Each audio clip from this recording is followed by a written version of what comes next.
Welcome to Talking Football, and it's been another big week in the football world. We had Barcelona, the big rebuild's on now. So what should Newcastle do? Should Newcastle just watch Barcelona and copy their every move? Because it'd be a good place to go, because they're going to have to start from scratch, because that's the first time I can remember them not having a good spell in the European scenes. So it'll be interesting to see what happens there. And then as a rebuild, get the manager in, get organised. Newcastle should just buy similar players and watch and follow. That'd be an interesting one. They've got Leicester City this week, Newcastle, so it'll be interesting to see, because the players should match up, and you would really think that Leicester could. Leicester got a couple of goals. The last couple of games, they got beat by Villa 2-1 and Southampton 2-2, and Newcastle beat Burnley and they got a draw with Norwich 1-1. But I would think that Leicester guaranteed to get 2 goals, so would that be enough to beat Newcastle if they score twice? So I would be thinking I'm going to go with the home or the draw there, but I would think that this is a chance that Newcastle's got a real opportunity to have a go, and Mr. Howe can see how his team's going. Now, I've been working with a lot of big punters this week, and one of my biggest punters, he's really opened up quite a lot recently in where he puts his money in the football, and he's told me that he can give me his bets to tell you today, the ones that he would be playing quite heavily and how he plays them this weekend. So it's quite interesting how the pros think and where his money is, and he works out all his odds and everything like that. And I've been working with him probably 4 days a week recently. It's been great fun, and my God, he knows his football, and it really is good just to put a few tweaks to his methods and systems and how he thinks, and just to give him that wee bit extra confidence, not that he needs any. So his pro bets this week, he's on Brentford and Watford. Now, I always warn him that the first game of the weekend at 12:30 kick-off, that's the one that throws up some funny results sometimes. And in the Brentford-Watford game, he's a maximum lay on Watford. Maximum lay, the away win, Watford. So that's his thinking in that game. And he goes into the Chelsea game, and it's interesting to see how he looks at the Chelsea game. He plays in units, and his maximum bet is a 3 unit. If he sees something, he'll play 3 units to his staking plan. And in the Chelsea-Leeds game, he's got 1 unit on laying a draw, and he's got 2 units on laying the away. So he's split his stake there, and you can see that he's had a good think about how his money arrives in different matches and how they set up in the draw market and the away market and how he likes to play them. And if he goes into the next game, he's similar with the Liverpool game, because he's got 1 point laying the draw, 1 unit laying the draw, and he's got 2 units laying the away again, laying Villa. So that's how he's going to play that game. And into the next game, the Arsenal game. Now, this is one that you could say that Arsenal, are they hot and cold? Are they going in the right direction? You've got to really question that. He doesn't question it in any way. He's got Southampton maximum 3-point lay bet away from home. So he's laying Southampton maximum 3 points away from home. Alright, some of them are bigger odds, but he's worked his bank out. He knows what he's doing, and that's how he makes his money. Now, in the Norwich game with Man United, he's got a funny staking on this one, because he's got 3 points maximum on the draw. He's going to lay the draw maximum, and he's going to lay Man United for 1 unit as well. Maybe it's because Man United are low odds, but I really think Man United are a banker this weekend. But because he's working it out and Man United are lower odds, he's getting 3 points maximum lay on the draw, and he's laying Man United for 1 as well as a cover.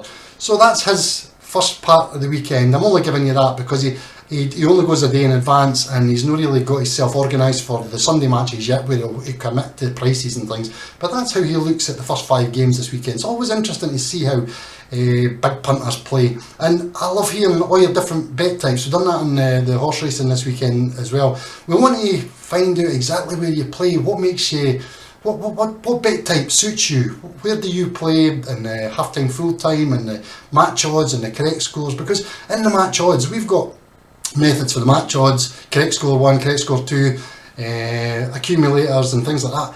And to be honest with you, we hit the accumulators very, very frequently. We put it up again last weekend, we got 3 up.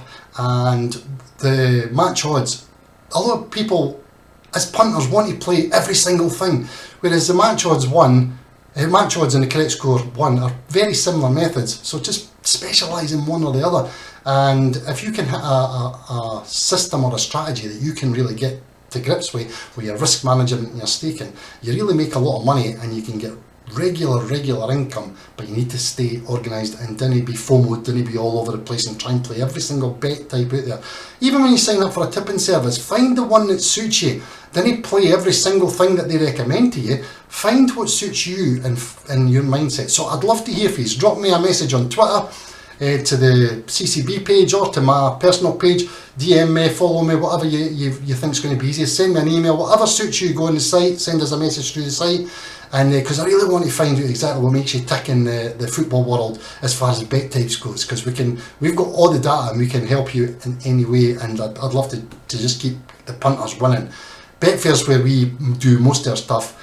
Because we find we always get on the problems, and obviously you'll get caught up with premium services and things like that, but there is ways to play, and you can play your horses at the same time as your football, things like that, and do other things and cross bet with your bookies, and that's where you use your bookies accounts. Forget the bonuses, use your bookies accounts to keep your money transferring and working well. Now, bad result for Brentford last week, I would say, although they'll tell you it was a good result, 2-2. That was the last one of my treble that I was waiting on. It was great to go in so late, because I was watching the goal rush, and all of a sudden I thought, oh, that's every other game had finished, and we went over, and it says, we'll just take you over, and of course Bamford equalised as we went across, so I was quite happy to see the cash coming into the account there. That was brilliant, and I know a few you guys were on, so Bamford back, always good to see, especially, you want to see the top players playing EPL, and Brentford had Topi, I think he was missing last week, so that would have been a hard thing for them. And they've got on to Chelsea this week. Great history between Chelsea and Leeds. You've got to love it. I remember the FA Cup replays when I was young. Brilliant.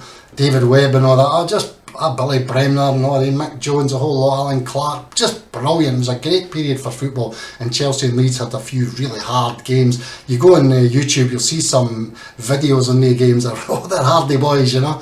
And so not many players like that nowadays. And if you have a look at that, you'll see them, as I say, on YouTube. Werner and Lukaku back for Chelsea, so I would think if they're firing, Leeds are going to struggle. But it's interesting, because Bielsa, the manager, he's a funny boy, a bit unpredictable, but I think Chelsea will just be too strong for them this weekend. Liverpool, great to see them putting some youngsters out this week. And what about Origi again? Hey, he's getting the goals now. Maybe he'll get a good run in the team instead. He's just been in sub. He'll maybe get to start a couple of games soon, because he's banging them in the back of the net. More than what you could say for Arteta with Aubameyang and Lacazette. What's happening there? What's wrong with them? Can they not play together, or kind of something? Bad result at Everton. You were expecting Arsenal probably to go there and get something. But Richarlison, I rate Richarlison, and he got the hat-trick ball, even though he didn't get the hat-trick.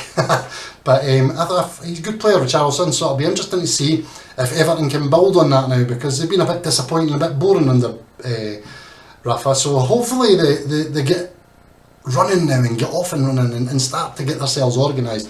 Man United, you can say what you want, but the manager came out and said the main thing was we got a clean sheet, my backside. The main thing was that result. That was a massive win. Even although it was against Crystal Palace, I'll tell you that was massive. Fred was very important, and he'll be a very important player for that manager. And Pogba, going to be interesting, because when players didn't seem to hit it off, and they are good players, sometimes another manager will get the best out of them. And Pogba, there's no danger you wouldn't want Pogba in your team when he's playing his best. So be interesting to see when he comes back, how he builds into the team, where he plays, and what he's going to do with him, and what his expectations are. It's going to be interesting. Man United, I think, is going to be far too strong this weekend at Norwich. Massive point over in Europe for Rangers. Scottish football's on the map, and I'll tell you, you didn't realise that how important that was for Scottish football. Celtic got a good result beating Betis 3-2, but they'd already missed out. And they're going to be too strong for Hibs in the League Cup final, I would think. But a bit unlucky, beating Betis 3-2, and I think they failed that point to qualify. But Rangers, massive point with that draw in France, and that'll be interesting to see how they go on now and progress in that tournament. Especially the new manager, the Dutch boy in there, Gio. It'll be interesting to see how he builds his team. And Celtic and Rangers in that league is going to be great to watch with the Aussie boy Ange in there, taking Celtic through. But Hearts and Hibs, they've just got to keep working away. Hibs going to try and get up that league, because they're not in a great position now. They've sort of took their eye off the ball. But to be honest with you, in Edinburgh, the League Cup, if they get that doesn't matter what happens in the season, they'll be delighted. They're even delighted now they're in the final. And Hearts, they'll be looking for the Scottish Cup run and to hold on to third place, to be honest with you, and try and push all the way. But the third place is the best they'll do. So, into Leicester out. Oh, Rodgers we keep saying it week in, week out, that's managers with ceilings. You've got to qualify in games like that for the Europa. And it was just, that must be a big disappointment for Leicester fans to go out there, because they were top of the group before the game starts and they end up in third place. Must be disappointing. And Newcastle, do they take that as a big plus and have a go at them? Because it's going to be interesting to see if Newcastle play on that. But as I said, I think there's always 2 goals in Leicester, and if they get 2, I think it'll be hard for Newcastle to get anything out of that game. Burnley, boring. Playing for draws too often, do you think? It's something there. Davy Moyes got them keep going, that West Ham, Moyes has just got that team playing as a team, and you can see that they enjoy training, and Burnley just are a bit wooden up front. They're just a bit stale, and the big boy for New Zealand up front, Wood, it's just like they're trying to hit the beanpole all the time. It's not quite working, and they're not getting the results, so they're going to have to change something there, or it's going to back to the Championship. Crystal Palace and Everton is probably the boring game of the weekend, or is it? It could be a thriller. Especially with, at last, Benitez getting something against Arsenal, 2-1, brilliant, and Richarlison back to form. And Crystal Palace, they were doing alright, and then all of a sudden they've hit a wee rough patch again. But it was a good performance at Man United, but just couldn't get them over the line. So as I say, it's going to be a tough game for both teams here, but you would want Everton, if there's anything in Everton, you'd want them to get a result there. So I'm going to give a wee treble for this weekend. We're going to go with 4 bets, a 2x2x2, and we're going to go Leicester in a draw. Sorry Newcastle fans, the best you're going to get is a draw. West Ham away from home, we're going to take you with a draw at Burnley, and we're going to take Liverpool as a banker, and Origi's going to get a hat-trick. He's going to start and get a hat-trick now. But that's a bet. 2x2x2, Leicester draw, West Ham draw, running the Liverpool game. That's 4 lines you need to put on with your bookmaker, and that's your wee accumulator. So make sure you like the video, subscribe to the channel, turn on your notifications, you get the video every week, and we do other stuff, horse racing and everything else, and there's bet types and everything coming up. So make sure you get in touch with me, tell me what your best football bets are, what you like, what ones you place the most, where do you make your most money, and as your pro bets go this weekend, just a quick one back through them. Watford, maximum lay away from home, 3 units. Chelsea, lay the draw, 1 unit, lay the away, 2 units. Lay the draw in the Liverpool game, 1 unit. Lay the away, 2 units. Southampton, lay the away maximum. Man United, lay the draw maximum 3 and lay the away 1 point. Very interesting to see how that goes. Put your wee 4 bets on for your treble. And always remember, it's your money, it's my money, it's everybody's money. Have respect for everybody that plays in Betfair, for the winners and the losers, because sometimes you'll be the loser as well. Always have respect. And you start booming and jumping and high-fiving on Twitter. Just enjoy it, have respect, and enjoy this week, and it's going to be another cracking EPL weekend. And I'll speak to you next week.